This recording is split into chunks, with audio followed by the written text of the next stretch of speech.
Today we're creating a scientific musical masterpiece. Take a straw and squeeze together one end. Once you've creased your edges really well, make 2 diagonal cuts with your scissors to cut off the edges.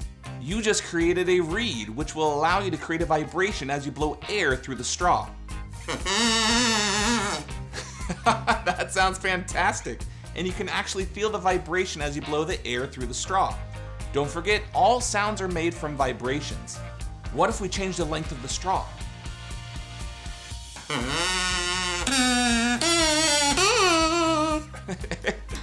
Now that really is music to my ears. The shorter the straw, the higher the pitch.